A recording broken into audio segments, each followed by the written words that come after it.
وجدان شاہ ہمدانی، کیا آپ کو یہ نکاح مہرین ہمدانی سے قبول ہے؟ اس سے پہلے کہ وجدان کچھ کہتا، ایک بچے کے رونے کی آواز گونجی تھی۔ رونے کی آواز اس قدر درد بھری تھی کہ بجائے قبول ہے کہنے کے، وجدان شاہ صوفے سے اٹھا تھا، پھر سٹیج سے اتر کر اس جانب جانے لگا جہاں پر اس کی ماں بچے کو اٹھائے چپ کروانے کی ناکام کوشش کر رہی تھی، مگر وہ تھا کہ پوری قوت لگا کر روئے جا رہا تھا۔ وجدان شاہ تو بچے کی آواز پر تڑپ ہی اٹھا تھا، فوراً اپنی ماں کی گود سے اس بچے کو اٹھایا اور سینے سے لگا لیا۔ جیسے ہی سینے کی گرمائش اس بچے نے محسوس کی تو شاید لمس پہچان چکا تھا، فوراً سے چپ ہو گیا۔ چھوٹی چھوٹی آنکھوں سے موٹے موٹے آنسو گرتے دیکھ کر وجدان شاہ فوراً اس کی آنکھوں پر جھک چکا تھا، دونوں آنکھوں کو چوم کر پھر ماتھے پر لب رکھے۔ وہ خود بھی اب دیدہ سا ہو گیا تھا۔ مولوی صاحب سب کے چہرے کی طرف دیکھ رہے تھے، جبکہ صوفے پر بیٹھی دلہن بنی مہرین کی آنکھوں سے اس پل کئی خواب تھے جو ٹوٹ کر گر چکے تھے۔ اس کے اندر تو ایک جنگ سی چل رہی تھی۔ آنکھوں کے کونوں سے خود ہی اس نے آنکھوں میں آنے والا پانی صاف کیا تھا۔ وجدان اپنی گود میں ننھے مصطفیٰ کو اٹھا کر لایا تھا اور پھر صوفے پر آ کر بیٹھ گیا۔ وہ گود میں مصطفیٰ کو جھلا رہا تھا اور ساتھ مولوی صاحب کو کہہ رہا تھا کہ مجھے یہ نکاح قبول ہے۔ جس قدر لاپرواہی سے اس نے کہا تھا کہ یہ نکاح قبول ہے، کتنی ہی ضربیں ساتھ بیٹھی مہرین کے دل پر چلی تھیں۔ اس نے تو کبھی بھی نہیں سوچا تھا کہ اتنی مایوس، اتنی سنجیدگی کبھی وجدان کے چہرے پر ان دونوں کے نکاح پر بھی ہو سکتی ہے۔ کسی نے سچ ہی کہا تھا کہ جب ایک مرتبہ کوئی دل سے اتر جائے تو پھر آسمان کی بلندیوں کو چھوئے یا پھر ضلالت کی دلدل میں پھنس جائے، مقابل کو پرواہ نہیں رہتی۔ کچھ ایسا اس وقت مہرین کے ساتھ بھی ہو رہا تھا۔ مولوی صاحب نے ایک مرتبہ پھر پوچھا تو اگلے ہی پل وجدان انتہائی لاپرواہی سے بولا تھا کہ قبول ہے، قبول ہے، قبول ہے، میرا بچہ رو رہا ہے مولوی صاحب، تھوڑا جلدی کیجیے۔ مولوی صاحب بھی ہڑبڑا سے چکے تھے۔ بڑا ہی عجیب نکاح تھا یہ۔ مہرین سے تو پہلے ہی قبول کروایا جا چکا تھا اور وہ اپنی مری مری آواز سے یہ نکاح قبول کر بھی چکی تھی۔ مبارکباد کے سلسلے شروع ہوئے، پھر کھانا کھل گیا۔ سارے رشتہ دار کھانے پر ٹوٹ پڑے تھے۔ اس وقت سٹیج پر وجدان شاہ، مہرین اور مصطفیٰ ہی موجود تھے۔ وجدان نے اپنے بیٹے کو ہاتھوں پر اٹھایا اور اپنے چہرے کے قریب لے کر کہنے لگا، کیا ہوا میرے بچے کو؟ میرا بچہ کیا سوچ رہا تھا کہ آپ کی ماما کی جگہ میں نے کسی اور کو دے دی؟ ارے نہیں میری جان، ایسا کبھی نہیں ہو سکتا۔ جس مقام پر آپ کی ماما موجود ہیں وہاں پر آج تک نہ کوئی پہنچ پایا اور نہ پہنچے گا۔ یہ تو بس آپ کے بابا کی مجبوری ہے جس پر وہ پورا اتر چکے۔ اگر آپ کے نانا نانی اور دادا دادی کی خواہش نہ ہوتی تو آپ کے بابا کبھی بھی یہ قدم نہ اٹھاتے۔ بظاہر تو وجدان شاہ یہ بات اپنے چند ماہ کے بیٹے کے ساتھ کر رہا تھا، لیکن سنا وہ مہرین کو ہی رہا تھا جس کی آنکھوں سے آنسو ٹوٹ کر گرے تھے۔ اگلے ہی پل وجدان نے اپنے بیٹے کو مہرین کی گود میں لٹایا تھا۔ شاید وہ پہلی دلہن تھی جو اپنی گود میں اپنے شوہر کا بچہ لے کر تصاویر بنوا رہی تھی۔ وجدان کے ماں باپ نے کہا بھی کہ بیٹا مصطفیٰ کو ہمیں دے دو، تم دونوں اکیلے بھی تصویر بنا دو، لیکن وجدان نے سر جھٹک کر کہا تھا کہ نہیں، مصطفیٰ میری زندگی کا قیمتی اثاث ہے۔ اگر وہ ان تصویروں میں نہ ہوا تو میرا اس کے ساتھ رہنا پھر بے مقصد ہے۔ اس پل مہرین نے ایک جھٹکے سے پلٹ کر وجدان کو دیکھا تھا، جو اسے یوں نظر انداز کیے ہوئے تھا جیسے وہ وہاں پر موجود ہی نہ ہو۔ سچ ہی تو کہا تھا وجدان نے، وہ یہاں پر صرف اور صرف مصطفیٰ کی وجہ سے ہی تو آئی تھی، لیکن ماضی میں گزرے ہوئے اس وقت کو پچھتا رہی تھی جب اس نے وجدان کے ساتھ کس قدر غلط رویہ رکھا تھا۔ جیسے ہی مصطفیٰ کو اس کے دادا جی نے اٹھایا تو اگلے ہی پل وجدان بھی اپنے کف کو لپیٹتا ہوا گھر سے باہر نکل آیا تھا۔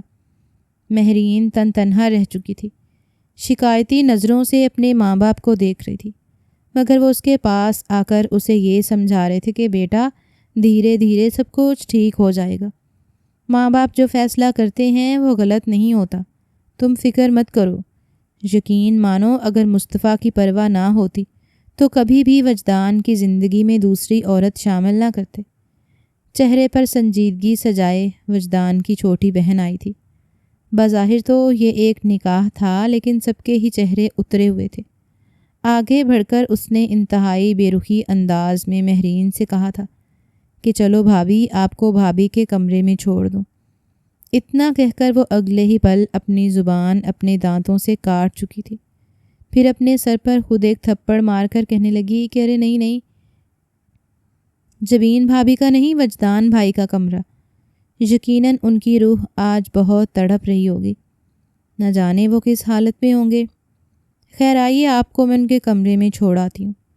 مہرین اس کے ساتھ دھیرے دھیرے چل رہی تھی اور پھر ایک گہری سانس خارج کر کے یہی بولی تھی کہ کیوں تم لوگ مجھے بات بات پر باتیں سنا رہے ہو؟ آخر میں نے کیا کیا ہے؟ میری غلطی ہی کیا ہے؟ گھر والوں کے کہنے پر ہی میرا نکاح ہوا ہے نا، پھر کس بات کی سزا مجھے دے رہے ہو تم لوگ؟ جواب میں وہ صرف اتنا ہی بولی تھی کہ نہیں نہیں، بات وہ نہیں ہے جو آپ سمجھ رہی ہیں۔ دراصل آپ کو دیکھ کر نا مجھے ایک وقت یاد آ جاتا ہے، وہ کربناب وقت جب میرا بھائی چیخ چیخ کر رو رہا تھا اور میں چاہ کر بھی اپنے بھائی کو خاموش نہیں کروا سکتی تھی، کیونکہ اگر میرا بھائی مجھے اپنے سامنے دیکھ لیتا تو یقیناً وہ شرمندہ ہو جاتا، وہ دوبارہ مجھ سے نظریں ملانے کے قابل نہ رہتا۔ میرے بھائی کو اتنا رلانے کی وجہ صرف اور صرف تم تھی۔ وہ تو صرف ایک رات تھی جب میں نے اسے روتا دیکھا تھا، لیکن نہ جانے کتنا تکلیف میں تھا میرا بھائی، صرف اور صرف تمہارے اس مذاق کی وجہ سے۔ خیر اتنا کہہ کر وہ مہرین کو کمرے میں چھوڑ چکی تھی اور دروازے کو دھڑلے سے بند کر کے وہاں سے جا چکی تھی۔ وہی دوسری جانب وجدان کو سب پورے گھر میں ڈھونڈ رہے تھے کہ ارے بھائی، اس کی دلہن اس کے کمرے میں انتظار کر رہی ہے، کمرے میں جا کر کم سے کم رسم تو نبھائے۔ مگر وجدان تو رنگینیوں سے دور ویران سے قبرستان میں قبر کے پاس بیٹھا مٹی پر لکیریں کھینچ رہا تھا۔ وہ کچھ کہنا چاہتا تھا مگر سر جھکائے اس مٹی کو دیکھے جا رہا تھا۔ وہ سارا غرور، ساری انا تو کہیں دور مٹی میں مل چکی تھی۔ اسے بالکل بھی پرواہ نہیں تھی کہ اس نے سفید کرتا شلوار پہن رکھی ہے اور مٹی پر بیٹھنے کی وجہ سے اس کے کپڑے خراب ہو رہے ہیں۔ وہ بس اس قبر کے پیروں کی جانب بیٹھا لکیریں کھینچتے ہوئے کہہ رہا تھا کہ جانتا ہوں میں نے مہرین سے نکاح کر کے تمہارے حق میں شراکت رکھی، لیکن میرا یقین کرو اگر میرے ماما بابا مجھے مجبور نہ کرتے تو میں کبھی بھی ایسا قدم نہ اٹھاتا۔ تمہاری اہمیت ہمیشہ وہی رہے گی، جہاں پر تم ہو تمہاری جگہ پہلے نہ کوئی لے پایا اور نہ کوئی لے پائے گا۔ اس کی اہمیت میری زندگی میں صرف مصطفیٰ کی کیئر ٹیکر سے زیادہ اور کچھ بھی نہیں ہوگی۔ تمہاری جگہ وہ کبھی لے ہی نہیں سکتی۔ سن رہی ہو نا میری جان؟ تم نے اس وقت مجھے سنبھالا تھا جب میں بالکل ٹوٹ کر بکھر چکا تھا۔ تمہاری محنت میں کبھی رائے گا نہیں جانے دوں گا۔ اتنا کہہ کر وہ مٹی کو یوں ہاتھ میں لے چکا تھا جیسے اپنی مرحوم بیوی کا ہاتھ اپنے ہاتھ میں لے رہا ہو۔ فون کالز مسلسل آ رہی تھیں، جس پل اسے احساس ہوا کہ وہ گھپ اندھیرے میں جبین کی قبر کے ساتھ بیٹھا ہے۔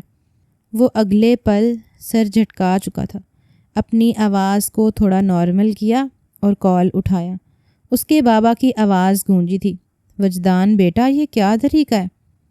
نکاح ہوا ہے آج تمہارا، چاہے جیسی بھی صحیح، لیکن تمہاری بیوی کمرے میں انتظار کر رہی ہے، جلدی واپس گھر آؤ۔ کہاں ہو تم؟ اپنے باپ کی ڈانٹ سن کر وجدان شاہ صرف اتنا بولا تھا کہ اپنی بیوی کے ہی پاس ہوں، وہ صرف اور صرف مصطفیٰ کی کیئر ٹیکر بن کر آئی ہے۔ آپ لوگ اسے اپنی بہو بنا سکتے ہیں لیکن میں نہیں۔ اتنا کہہ کر وجدان کال بند کر چکا تھا۔ مزید آدھا گھنٹہ وہ وہیں بیٹھا رہا، جبیں سے باتیں کرتا رہا۔ جب دوبارہ کال آئی اور کال میں پیچھے اسے اپنے بیٹے کے رونے کی آواز آئی تو وہ تڑپ چکا تھا۔ جبین سے کہنے لگا کہ ہمارا بیٹا بہت رو رہا ہے، میں اسی کے پاس جا رہا ہوں، تم فکر مت کرو، تمہارا حق میں کسی کو بھی نہیں دوں گا۔ اتنا کہہ کر وجدان اٹھا تھا۔ تقریباً 15 منٹ بعد وہ اپنے گھر میں موجود تھا۔ اس نے اپنی گود میں اپنے بیٹے مصطفیٰ کو اٹھایا اور چومنے لگا۔ کہنے لگا بابا آ گئے؟ میری جان رونا بند کرو، بابا آپ کے پاس ہیں، وہ ماما سے ملنے کے لیے گئے تھے، آپ بڑے ہو جاؤ نا، پھر آپ کو بھی میں ماما سے ملوانے کے لیے لے کر جایا کروں گا۔ مصطفیٰ کے رونے پر تو سبھی تڑپ جایا کرتے تھے، لیکن وجدان کی ان باتوں پر اندر ہی اندر وجدان کے ماں باپ کو ایک گھٹن سی محسوس ہونے لگتی تھی۔ باپ کی گود میں آتے ہی جب وجدان نے اسے فیڈ کرایا تو اسے کچھ ڈھارس ملی تھی۔ وہ اپنے باپ کا لمس محسوس کر کے سو چکا تھا۔ پرسکون دیکھ کر وجدان سیڑھیاں چڑھ کر اپنے کمرے میں جانے لگا، لیکن اگلے ہی پل وجدان کی ماں نے آواز دی تھی، وجدان بیٹا، مصطفیٰ کو مجھے دے دو۔ اگلے پل وجدان بولا تھا، کیوں؟ یہ روز میرے پاس ہی تو سوتا ہے، میں اسے سنبھال سکتا ہوں۔ لیکن نظریں چرا کر وجدان کی ماں کہنے لگی کہ بیٹا، آج تمہاری مہرین کے ساتھ پہلی رات ہے، رات کو تم لوگوں کو یہ ڈسٹرب نہ کر دے۔ اس سے پہلے کہ وہ آگے کچھ بولتی، وجدان اپنی آنکھیں بند کر چکا تھا۔ سر جھٹک کر اپنی ماں کو دیکھ کر کہنے لگا کہ پلیز اماں، اس سے آگے کچھ مت بولیے گا، میں مصطفیٰ کو اپنے ساتھ ہی سلاؤں گا۔ ہاں، اگر مہرین کو کوئی پرابلم ہے تو میں اس کو واپس نیچے آپ لوگوں کے پاس بھیج دیتا ہوں۔ اگلے ہی پل نفی میں سر ہلاتی وجدان کی ماں کہنے لگی کہ ارے نہیں نہیں بیٹا، تم تو ایک دم سے بات کو کہاں سے کہاں لے جاتے ہو۔ وہ تو اپنا سر پکڑ کر بیٹھ چکی تھی۔ پہلے ہی وجدان کافی تلخ اور کڑوا ہو چکا تھا، لیکن جب سے جبین گئی تھی وہ تو بالکل ہی ادھورا ہو چکا تھا، کسی کی بات کو سہتا ہی نہیں تھا۔ مہرین دلہن بنی بیٹھی تھی، نیند بہت آ رہی تھی، لیکن دماغ میں چل رہی ٹینشن اسے سکون لینے نہیں دے رہی تھی۔ جیسے ہی وجدان دروازہ کھول کر اندر آیا تو اگلے پل وہ اپنے گھونگھٹ کو ٹھیک کر کے بیٹھی تھی کہ وجدان آ کر اس کا گھونگھٹ اٹھائے گا، مگر اسے یوں بیٹھا دیکھ کر وجدان کے ماتھے پر بل پڑے تھے۔ کہنے لگی یہ کیا بستر پر بکھیڑ کر رکھا ہے، اٹھو یہاں سے، جگہ خالی کرو، مصطفیٰ سو رہا ہے، میں نے اسے لٹانا ہے۔ وہ جو بیڈ کے عین بیچوں بیچ اپنا فراک پھیلا کر بیٹھی تھی، وجدان کے کہنے پر اگلے پل سمٹ کر ایک طرف ہو گئی، لیکن وجدان اپنے بیٹے کو بیڈ پر لٹا کر اسے تھپکی دے کر گہری نیند میں سلانے کے بعد سیدھا چل کر مہرین کی طرف آیا تھا۔ انتہائی غصے سے کہنے لگا کہ مجھے یہ بناؤ سنگھار پسند نہیں ہے، جاؤ اور جا کر چینج کر کے آؤ، دوبارہ میرے سامنے یوں مت آنا، اپنی شکل گم کرو۔ اب اتنا کہہ کر وہ بیڈ کی دوسری طرف سے جا کر مصطفیٰ کے ساتھ لیٹ چکا تھا، جبکہ مہرین روتی ہوئی آواز میں صرف اتنا ہی بولی تھی کہ میں کوئی اپنے شوق سے تو تیار نہیں ہوئی، جس طرح آپ کا مجھ سے نکاح زبردستی کیا گیا ہے، ٹھیک ویسے ہی مجھے زبردستی آپ کے ساتھ باندھا گیا ہے۔ آخر آپ کس بات کی سزا دے رہے ہیں مجھے؟ اس بات پر اگلے ہی پل بجلی کی تیزی سے مصطفیٰ اٹھ کر دوبارہ اس کی طرف آیا تھا۔ کہنے لگا مجھے تمہارے وجود سے چڑ ہے، شدید نفرت ہے، سمجھی تم؟ مجھ سے بحث کرنے کی کوشش اب مت کرنا، ورنہ بہت برا سلوک کروں گا تمہارے ساتھ۔ مہرین سہم کر ایک طرف کھڑی تھی۔ یہ تو وہ وجدان نہیں تھا جو اسے کبھی اسپیشل ہونے کا احساس کروایا کرتا تھا، جس کے آگے وہ جتنا بھی بول لیتی تھی وہ آگے سے کچھ بھی نہیں کہتا تھا، ہنستا رہتا تھا۔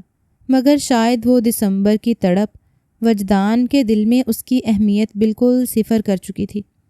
وہ واش روم میں جا کر آئینے کے سامنے کھڑی اپنی ہچکیاں روکنے کی خاطر اپنے منہ پر ہاتھ رکھ چکی تھی۔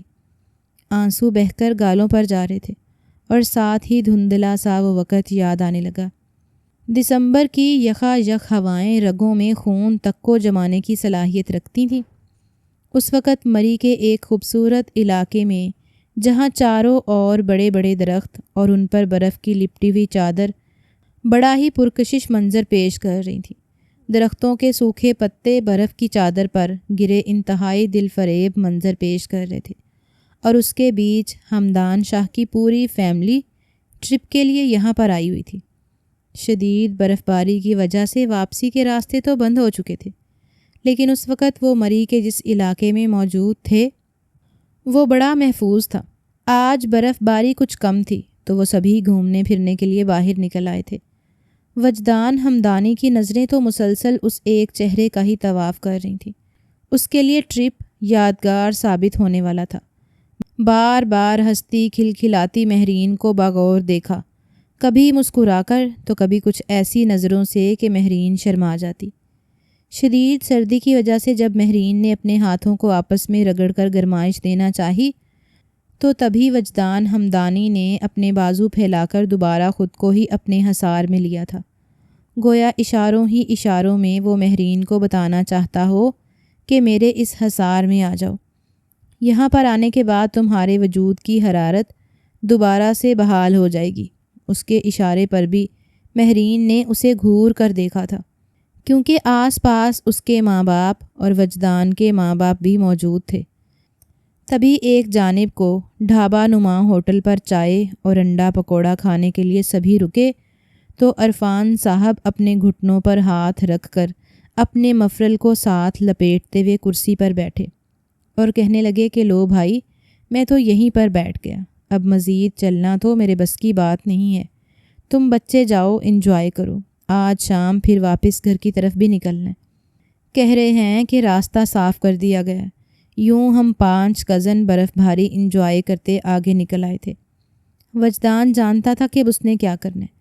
اسے انتظار تھا کہ کسی طرح اسے اکیلے میں مہرین مل جائے اور وہ اسے پرپوز کر دے تاکہ یہ ٹرپ اس کی زندگی کا یادگار ٹرپ بن کر رہ جائے۔ وہ مہرین سے آج کل کی محبت نہیں کرتا تھا، بلکہ مہرین تو تب سے اس کے دل میں بسی ہوئی تھی جب سے اس نے جوانی میں قدم رکھا تھا۔ مہرین اپنی بہن جبین اور وجدان کی چھوٹے بھائی اور بہن کے ساتھ برف کے گولے بنا کر ایک دوسرے پر پھینک رہی تھی۔ جب باقی سب ایک جانب کو ایک دوسرے پر برف کے گولے پھینکتے ان سے دور گئے تو اگلے ہی پل وجدان نے موقع ضائع نہیں ہونے دیا تھا، بلکہ برف کا خوبصورت سا دل بنا کر اس میں ایک خوبصورت سی ہیرے کی لونگ رکھی تھی۔ یہ وجدان شاہ کے پرپوز کرنے کا انوکھا طریقہ تھا۔ لوگ تو پرپوز کرنے پر انگوٹھی دیا کرتے ہیں، لیکن وجدان شاہ کو ہمیشہ سے ہی مہرین کے ناخن میں موجود وہ لونگ اچھی لگا کرتی تھی۔ کتنی ہی مرتبہ اس کا دل چاہا کہ وہ اس لونگ کو اپنے ہاتھ سے چھو کر دیکھے، اس سے زیادہ کی جرت تو وہ کر نہیں سکتا تھا۔ جیولری شاپ پر اسے یہ لونگ پسند آئی تھی اور نہ جانے کتنے ماہ سے اس نے خرید کر رکھی تھی کہ وہ یہ لونگ مہرین کو تحفے کے طور پر دے گا، لیکن موقع ہی شاید آج تھا۔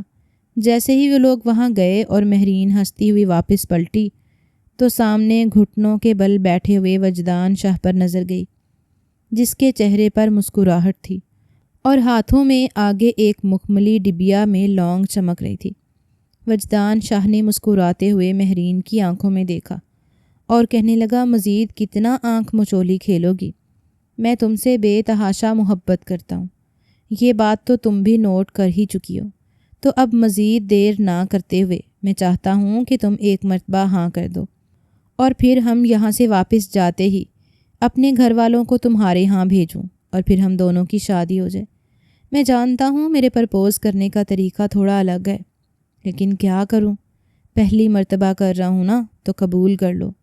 ابھی بھی مہرین کی لونگ پر ہی وجدان کی نظریں گھڑی ہوئی تھیں۔ کہنے لگا، میں جانتا ہوں تم بھی مجھے پسند کرتی ہو، پلیز جلدی سے ہاں کر دو ورنہ میرا بلڈ پریشر ہائی ہو جائے گا۔ مہرین جو پہلے مسکرا رہی تھی، وجدان کی اس بات پر اگلے ہی پل اس کے چہرے سے مسکراہٹ سمٹی تھی، 2 قدم پیچھے ہٹی تھی۔ کہنے لگی، وجدان یہ کیا کہہ رہے ہو تم؟ پاگل تو نہیں ہو گئے؟ میں نے کبھی بھی نہیں سوچا تھا کہ تم ایسا بھی کر سکتے ہو۔ ارے میں تو بس تمہارے ساتھ ایک کزن کی طرح بات چیت کر رہی تھی، ہنسی مذاق کر رہی تھی، مجھے کہاں خبر تھی کہ تم ایسا بھی سوچنے لگو گی۔ دیکھو، اگر تم میرے ساتھ کوئی پرینک کر رہے ہو نا، تو میں اس پرینک کے لیے بالکل بھی تیار نہیں تھی۔ وجدان نے جب اسے ایسا رد عمل ظاہر کرتے دیکھا تو اسے دھچکا لگا تھا، فوراً اٹھ کر کھڑا ہو گیا۔ کہنے لگا، کیا مطلب؟ کون سا پرینک؟ میں سچ میں تمہیں بہت پسند کرتا ہوں، تم مجھے شروع سے ہی اچھی لگی ہو اور میں نے سوچ لیا تھا کہ میں تمہیں ہی اپنے گھر کی رونق بناؤں گا، اور مجھے لگتا ہے کہ اس سے اچھا موقع اور کوئی نہیں ہوگا۔ لیکن جواب میں مہرین نے ٹکا سا جواب دے دیا تھا، تم پاگل تو نہیں ہو گئے؟ یہ کیسی باتیں کر رہے ہو؟ میں تو صرف تمہیں ایک کزن کے طور پر دیکھتی آئی، تھوڑا بہت ہنسی مذاق تو چلو چلی ہی جاتا ہے، میں تو اپنے ہر کزن کے ساتھ یوں ہی ہنس کھیل لیتی ہوں، تو اس کا کیا یہ مطلب ہوا کہ میں انہیں پسند کرتی ہوں یا ان سے شادی کرنا چاہتی ہوں؟ سوری مگر مجھے تم سے کوئی رشتہ نہیں رکھنا، کم سے کم تم میری ٹائپ کے نہیں ہو۔ مجھے تو حیرت ہو رہی ہے کہ تم ایسا بھی سوچ سکتے ہو۔ مہرین جو کچھ بولی تھی، اندر ہی اندر وجدان شرمندہ سا ہو کر رہ چکا تھا۔ پھر کہنے لگا، میں نے تو تم سے آج تک جو بھی بات کی صرف اور صرف تمہیں اپنا مان کر ہی کی تھی۔ مجھے لگا کہ تمہارے دل میں میرے لیے محبت ہے۔ لیکن مہرین نے اپنا رخ پھیر لیا تھا۔ کہنے لگی میں نے شادی کی تو کسی ہائی پروفائل بندے سے کروں گی جو کہ شکل و صورت کا بالکل میری ٹکر کا ہوگا۔ باقی اس سے پہلے کہ کوئی تمہارا یہ ایسا پرپوزل دیکھ لے، جاؤ یہاں سے۔ مجھے تو آئے روز کئی لوگ ایسے پرپوز کر دیتے ہیں، تو کیا میں سب کی ہوتی پھروں؟ اپنی خالہ زاد مہرین کے منہ سے الفاظ سن کر اندر تک وجدان ٹوٹا تھا۔ وہ تو اس ٹرپ کو یادگار بنانا چاہتا تھا، مگر سب کچھ الٹ ہی ہو چکا تھا۔ اسے وہ وقت یاد آنے لگا جب آدھی رات تک مہرین اس سے باتیں کیا کرتی تھی، یہاں تک کہ بعض مرتبہ وہ قابل اعتراض حد تک بھی ہنسی مذاق کر جایا کرتے تھے۔ وجدان کے لیے سب کچھ نارمل نہیں تھا، نہ ہی وہ ہر لڑکی سے اتنا فری ہو جایا کرتا تھا، لیکن مہرین اتنی فری بھی ہو سکتی تھی۔ یہ بات اندر ہی اندر وجدان کو تڑپانے لگی۔ اس شام وہ مری سے واپس راولپنڈی اپنے گھر میں تو آ چکے تھے، لیکن بہت کچھ تھا جو اندر ہی اندر ٹوٹ چکا تھا۔ سبھی بہت خوش تھے سوائے وجدان کے۔ مہرین سامنے والے گھر میں ہی رہتی تھی۔ جس پل گاڑی سے اتری تو مہرین نے ایک اچاٹ سی نظر وجدان پر ڈالی تھی اور پھر گھر کے اندر چلی گئی۔ وجدان کو یہ اپنی بے عزتی لگی تھی۔ گھر آتے ہی وہ سیدھا اپنے کمرے میں جا کر بند ہو گیا تھا۔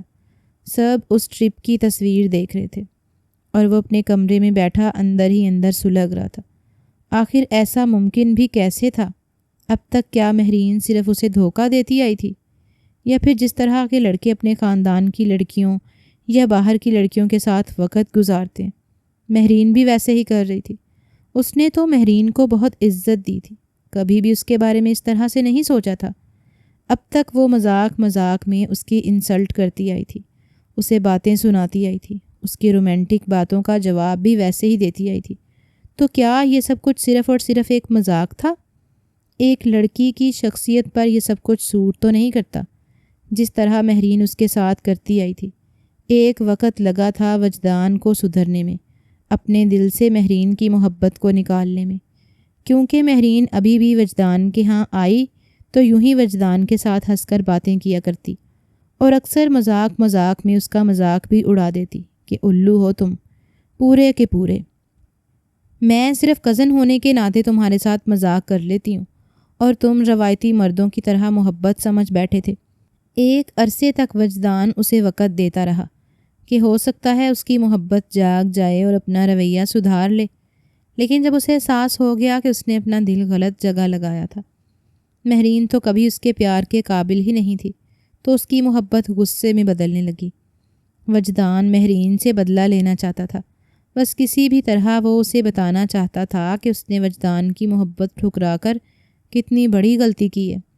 1 ماہ تک وجدان بالکل منظر عام سے غائب رہا، اور پھر جب واپس آیا تھا تو ایک نئے انداز میں آیا تھا۔ 1 ماہ تک وہ بزنس کے سلسلے میں اپنے بابا کے ساتھ رہا تھا، پھر جب واپس آیا تو اپنے ساتھ اپنی بہنوں کے لیے اور مہرین کے لیے، گھر والوں کے لیے بھی تحفے لایا تھا۔ شام کا وقت تھا جب مہرین اور اس کی چھوٹی بہن جبین دونوں ہی باہر بیٹھے چائے اور پکوڑے انجوائے کر رہے تھے جب وجدان ان کے گھر میں داخل ہوا تھا۔ کافی بدلا سا لگ رہا تھا، شاید ہیئر سٹائل تبدیل کیا تھا اس لیے۔ مہرین تو اسے بڑے غور سے دیکھ رہی تھی، جو اپنے ہاتھ میں گفٹ پیک اور ایک پھولوں کا گلدستہ لایا تھا۔ مہرین اپنے چہرے پر پھر ایک مغرورانہ مسکراہٹ لائی۔ کہیں نہ کہیں اسے بھی اب وجدان کو تنگ کرنا اور اس کے ساتھ ضد کرنا اچھا لگنے لگا تھا، لیکن وہ ابھی تک اس نتیجے پر پہنچی نہیں تھی کہ یہ محبت ہے یا پھر وہ جان بوجھ کر ہی وجدان کو تنگ کر رہی ہے۔ یہ تحفے اور گلدستہ بھی یہی سمجھ رہی تھی کہ شاید وہ اس کے لیے لایا ہے، لیکن اصل ہوش تو اس کے تب اڑے تھے جب وجدان نے شاپنگ بیگ اور گلدستہ لا کر جبین کے سامنے رکھا تھا۔ چہرے پر موٹا سا چشمہ سجائے، گود میں کتاب رکھے اور ایک ہاتھ میں چائے کا کپ پکڑے، دوسرے ہاتھ سے دھڑا دھڑ چپس کھاتی جبین نے جب اپنے سامنے یہ سب کچھ دیکھا تو دھچکا کھا کر اچھلی تھی۔ کہنے لگی یہ سب کچھ میرے لیے۔ اس نے حیرانگی سے مہرین کی طرف دیکھا تھا، جبکہ وجدان کہنے لگا کہ میں دبئی گیا تھا جب سب کے لیے شاپنگ کی، تبھی مجھے یاد آیا کہ میری خالہ جان کے گھر میں ایک کتابی کیڑا بھی موجود ہے، اس لیے کچھ فیمس انگلش رائٹرز کے لیے ہارر ناولز اور کچھ تمہاری پسندیدہ چیزیں میں لے آیا۔ جیسے جیسے جبین ناولز کو دیکھ رہی تھی، اس کے پسندیدہ پرفیوم اور چاکلیٹس دیکھ کر تو وہ خوشی سے نہال ہو چکی تھی۔ اگر وجدان کی جگہ کوئی اور لڑکی ہوتی تو اب تک اس سے لپٹ کر اس کا شکریہ ادا کر رہی ہوتی۔ خوشی سے کہنے لگی، تھینک یو سو مچ وجدان، میں نہیں جانتی آپ نے مجھے کتنا خوش کیا ہے۔ یہ ناولز تو میں جہاں سے ڈھونڈ ڈھونڈ کر تھک گئی لیکن ملے ہی نہیں، جبکہ مہرین اندر ہی اندر جیلس سی ہوئی تھی۔ اگلے ہی پل ٹانگ پر ٹانگ چڑھا کر کہنے لگی کہ اچھا ڈیئر وجدان میرے لیے کچھ نہیں لایا، ایک اداسی کے ساتھ سر جھٹک کر کہا۔ وجدان نے ایک سرسری سی نظر مہرین پر ڈالی تھی، پھر کہنے لگا کہ نہیں مجھے یاد نہیں رہا۔ وہ ٹکا سا جواب دے کر مہرین کے بے عزتی کر چکا تھا، جبکہ مہرین تو بالکل خاموش ہو کر رہ چکی تھی۔ دھیرے دھیرے وجدان کا دھیان جبین کی طرف بڑھنے لگا تھا۔ وہ جان بوجھ کر مہرین کے سامنے جب ان کی تعریفیں کرتا، اس کے ساتھ وقت گزارتا۔ پہلے پہل تو مہرین کو یہ سب کچھ نارمل لگا، جبکہ جبین کو وجدان کا اپنی طرف راغب ہونا دیکھ کر اس کا دل وجدان کی طرف مائل ہونے لگا تھا۔ دل ہی دل میں وہ وجدان سے محبت کرنے لگی تھی کہ جب چند روز بعد وجدان کے ماں باپ رشتہ لے کر ان کے ہاں پہنچ چکے تھے، مہرین خوش تھی کہ لگتا ہے خالہ اور خالو وجدان کا رشتہ لے کر آئے ہیں۔ وہ سوچ چکی تھی کہ وہ اب مزید وجدان کو تنگ نہیں کرے گی، بلکہ شادی کے لیے ہاں کر دے گی اور وجدان کو سرپرائز دے گی کہ وجدان نے اسے پا ہی لیا۔ مگر ایسا ہوا نہیں تھا۔ جس پل انہوں نے ڈھیلے ڈھالے کپڑے میں بیٹھی، ناک پر چشمہ چڑھائے، مسلسل پاپڑ کھاتی جبین کا نام لیا تو جبین کے تو اسان خطا ہوئے تھے۔ اس نے تو کبھی بھی نہیں سوچا تھا کہ اس کی محبت اسے یوں بھی مل جائے گی، جبکہ مہرین کے بھی طوطے اڑ چکے تھے۔ انہیں اس رشتے سے اعتراض تو کوئی نہیں تھا، لیکن انہوں نے اس بات کا اظہار ضرور کیا تھا کہ ہماری پہلی بڑی بیٹی تو مہرین ہے، مہرین کی شادی کے بعد ہی جبین کا سوچ سکتے ہیں۔ لیکن وہ کہنے لگے کہ اس میں برا ہی کیا ہے، دونوں گھر کی بچیاں ہیں، مہرین کے نصیب بھی اللہ پاک اچھی جگہ ملا دے گا، تب تک چھوٹی بیٹی کی شادی ہو جائے گی، کیونکہ ہم جلد از جلد اپنے وجدان کی خوشیاں دیکھنا چاہتے ہیں۔ یوں جبین تو بہت خوش تھی، جبکہ وجدان اندر ہی اندر مہرین سے پورا بدلہ لے چکا تھا۔ ایک کزن کے طور پر وہ جبین کی عزت تو بہت کرتا تھا، اسے اپنانے کو بھی تیار تھا، لیکن محبت کیا ہوتی ہے وہ جذبہ ابھی تک کہیں نہ کہیں صرف مہرین کی ہی حد تک تھا، جس پر اب نفرت قابض ہو چکی تھی۔ شادی کی تیاریاں زور و شور سے شروع ہو گئی تھیں اور پھر جبین اور وجدان کی شادی ہو گئی۔ جبین بہت خوش تھی کہ وجدان اسے مل گیا، لیکن ایک روز جب اس نے مہرین اور وجدان کو آپس میں بحث کرتے دیکھا، جس میں زیر بحث معاملہ یہ تھا کہ صرف اور صرف مہرین کو سبق سکھانے کی خاطر وہ جبین سے شادی کر چکا ہے، تو جبین کا دل اندر ہی اندر ٹوٹا تھا، اس کا اعتبار کرچی کرچی ہوا تھا۔ وہ جو سمجھ رہی تھی کہ وجدان اس سے محبت کرتا ہے، حقیقت کھل جانے پر اس کی حالت بہت زیادہ غیر ہوئی تھی۔ جس پل وہ پلٹی عین اسی پل ٹیبل پر پڑا گلدان ٹوٹا تھا۔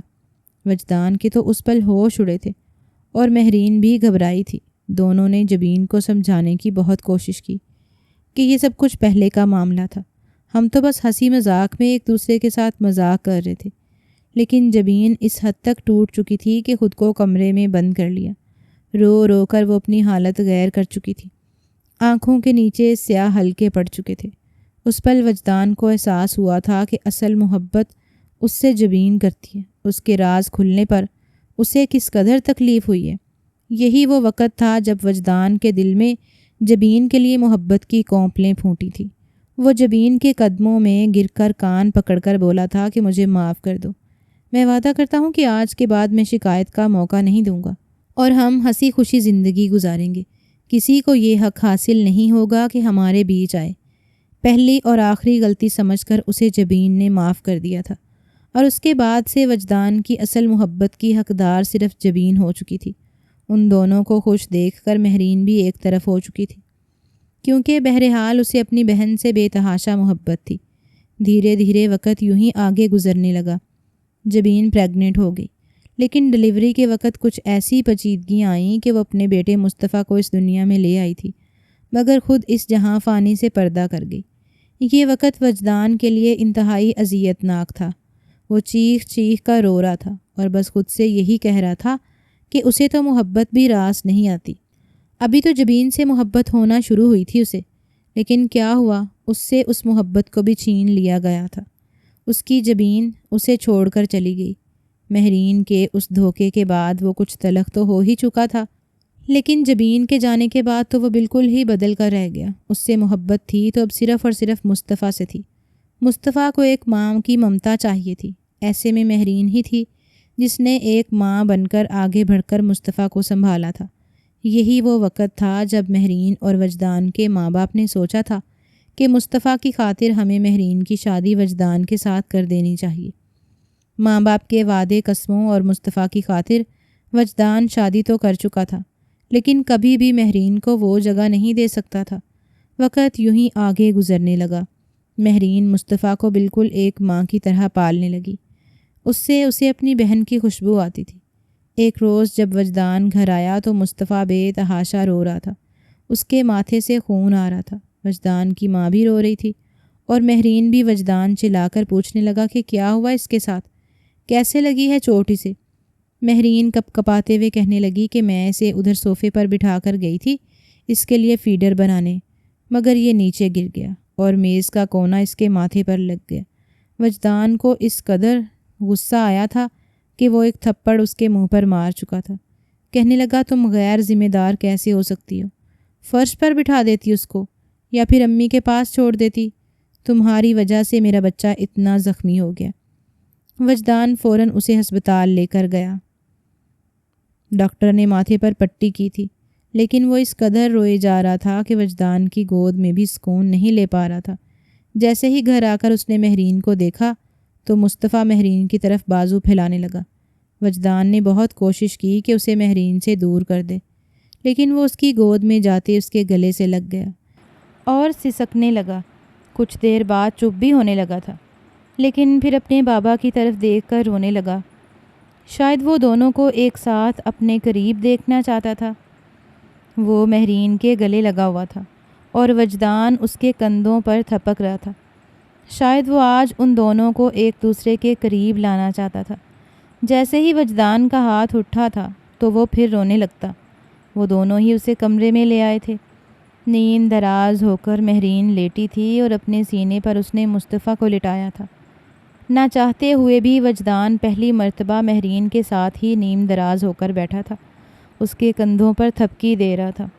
مہرین کے وجود سے اٹھنے والی خوشبو وجدان کو محسوس ہو رہی تھی۔ کچھ دیر بعد ہی مصطفیٰ کو سلاتے سلاتے مہرین خود بھی وجدان کے کندھے پر سر رکھ کر نیند کی وادیوں میں کھو چکی تھی۔ وجدان کا دل چاہا کہ اس کا سر ہٹائے، لیکن پھر اگر وہ ذرا سا بھی ہلتا تو مصطفیٰ پھر سے جاگ پڑتا۔ وہ خود بھی یوں ہی بیٹھا بیٹھا سو چکا تھا۔ رات کا نہ جانے کون سا پہر تھا جب ایک خماری سی اس پر چھانے لگی۔ مصطفیٰ بیڈ کے ایک طرف سو رہا تھا، جبکہ مہرین اس کی باہوں میں تھی۔ یہی وہ وقت تھا جب وہ ایک پل کو سب کچھ بھول گیا۔ یاد رہا تو صرف اتنا کہ مہرین اس کی محرم ہے، اس کے لیے حلال ہے، اور اس کے بعد وہ رات مہرین کی یادگار گزری تھی۔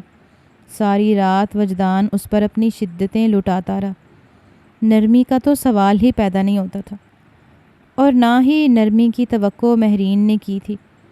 اگلی صبح جب وجدان اٹھا تو بالکل خاموش تھا۔ فریش ہو کر مصطفیٰ کو اپنے ساتھ لیے نیچے آ گیا۔ اگلے 2 دن تک وہ مہرین سے بالکل بھی نہیں بولا تھا، جبکہ مہرین کی رنگت دن بدن پیلی پڑتی جا رہی تھی۔ سب اسے کہہ رہے تھے کہ اپنا خیال رکھو، مصطفیٰ کی خاطر تو تم نے اپنا کھانا پینا ہی چھوڑ دیا۔ چوٹ کی وجہ سے مصطفیٰ بھی کافی چڑچڑا سا ہو چکا تھا۔ ایک روز یوں ہی مصطفیٰ کو اٹھائے ہوئے مہرین کو چکر سے آنے لگے۔ یہ وجدان ہی تھا جس نے دونوں کو سنبھالا تھا، ورنہ مصطفیٰ اس کے ہاتھ سے چھوٹ کر گر چکا ہوتا۔ اس نے مصطفیٰ کو اپنی ماں کو دے دیا اور مہرین کو لے کر ڈاکٹر کے پاس آ گیا۔ جہاں پر ڈاکٹر نے یہ بات بتائی کہ آپ کی بیوی میں خون کی بہت زیادہ کمی ہو چکی ہے، سفید خون بھی بہت کم ہے، اور ہمیں لگ رہا ہے کہ یہ پریگننٹ بھی ہے۔ مہرین کا تو چہرہ سرخ لال ہوا تھا، وہ سہم کر وجدان کو دیکھ رہی تھی، نہ جانے وہ کیا رد عمل ظاہر کرتا، لیکن وجدان کے چہرے پر مسکراہٹ تھی۔ وہ ایک اور بچے کا باپ بننے والا تھا۔ جب گھر آیا اور گھر آ کر اس نے سب کو بتایا تو سب کے چہرے پر خوشی تھی۔ بچے کے آنے کی خوشی سے زیادہ تو انہیں اس بات کی خوشی تھی کہ چلو وجدان نے جیسے بھی صحیح مہرین کو اپنا تو لیا تھا، لیکن ابھی بھی اس کا رویہ مہرین کے ساتھ وہی سنجیدگی والا ہی تھا۔ مصطفیٰ سے بہت زیادہ محبت کرتا تھا، مہرین کے کھانے پینے کا پورا خیال رکھتا تھا، بروقت اس کے ساتھ چیک اپ کے لیے جاتا، لیکن جبین کی قبر پر جانا بھی نہیں بھولتا تھا۔